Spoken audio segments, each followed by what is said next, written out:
Hey everyone, hopefully you're having a good day. My name's Andy. My channel's Finding Value. If you like making money, if you want to learn more about a commodity boom that's coming, click subscribe. I talk a lot about commodities and even other sectors. It just depends what's undervalued at the moment and what's in favor. Like right now, electric vehicles and also renewables are in favor as there's a lot of money headed that way. So it's something I might want to talk about. Here, I'm going to talk about commodity booms. This is a little bit different. I'm just giving my opinion. And there's two components. I always say two components. There's the inflation component and the supply-demand component. And what I think, when you see these large commodity booms that come, that is the inflation component that I'm talking about. And the inflation component is not just that commodities are a good inflation hedge. It's deeper than that. It's you start at real estate, the money gets into the system, it is inflationary. And then they're also printing money behind this too and literally giving it out in checks. That is also inflationary.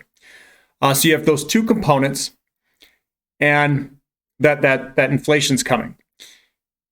And then you've got that inflation has an impact on interest rates. Those interest rates have an impact on money rotation. So it's not that all of these commodities in the CRB index are going up because the supply demand is imbalanced for every single commodity that we see, because that's what we're seeing. We're seeing all these commodities just come off of a very low depressed state.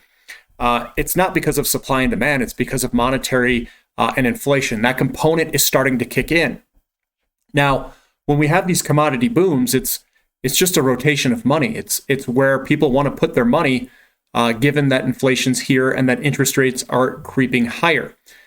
So it's a rotation of money, not a supply-demand imbalance. And that's really what drives a commodity super cycle, is the changing conditions that are monetary.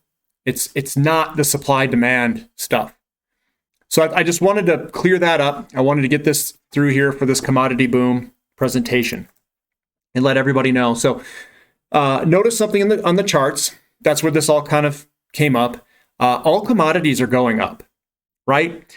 Is it because they all have a spike in demand? No, it's monetary. And there's two components in prices. They have the inflation component, or the component that spurs the rotation of money. And then they have the supply-demand component. And for me, it's difficult to figure out which effect has a larger impact on price. I would say that the inflation component is 90% or 80% of the price given the entire complex. The other 10, 20%, you have to be really out of whack for a supply-demand component to shoot it to the upside, something like a rhodium or a palladium right now. Usually they don't get that far out of whack, but for an entire commodity index to go up, you're looking at the inflation component. Perhaps the supply-demand cycles align well with the real estate cycles. Perhaps the commodity cycles just happen to align with the real estate cycle very well. I highly doubt that's the case. I think it's more monetary inflation that's going to drive prices of commodities higher. So this is what we know. We have commodities get cheap during beginning of bull markets. That's kind of obvious, right? They're cheap at the beginning, and they're expensive during the end. This happens during a real estate expansion phase. We've seen it for 3 phases.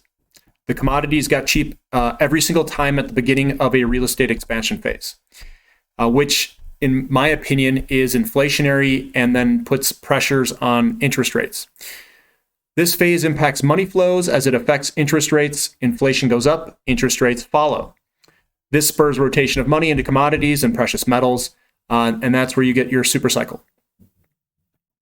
So one could argue that the monetary inflation has a larger impact on commodity pricing than supply-demand does. And I think that's a fair, true statement. If that is true, then timing in the commodity market is done off of inflation and interest rates. And that just is the rotation of money. One could argue that all assets, they're not priced based off of fundamental. They're not based off of fundamentals. I mean, the fundamentals will determine perhaps the extent of the move. So if one's more underpriced, maybe one could go up to the upside a little bit more. But the thing that moves everything up is money flows. Everyone's flowing money into Bitcoin right now. Whether I agree or disagree, it doesn't matter. It's flowing into it. That's how it goes up. The tech sector, when interest rates declined even further, where did all that money go? Went into technology, went into all those stocks. When interest rates go up, it's going to flow back out and go into commodities. It's just money flows. That's all it is. And the money flows have a bigger impact on prices than supply demand does. For these, not the long term, but for the super cycle type moves. So the conditions are there for a commodity super cycle. And what I'm suggesting is that this is going to, the money flows is a bigger difference than the supply demand. So if everyone's so focused on supply and demand, yes, it matters. But also, if you can time supply, demand, and on top of it, money flows and interest rates, that's where you really start to make big money. So on this channel, I'm going to go over those alignments, the ones with the supply demand fundamentals that are really good during this next commodity super cycle. Because if we can tie this all together, we just need one big wave. We just need to ride it one big time, and you'll get your life-changing investments. If you guys like this content, give me a thumbs up. Appreciate you guys listening. This is Finding Value.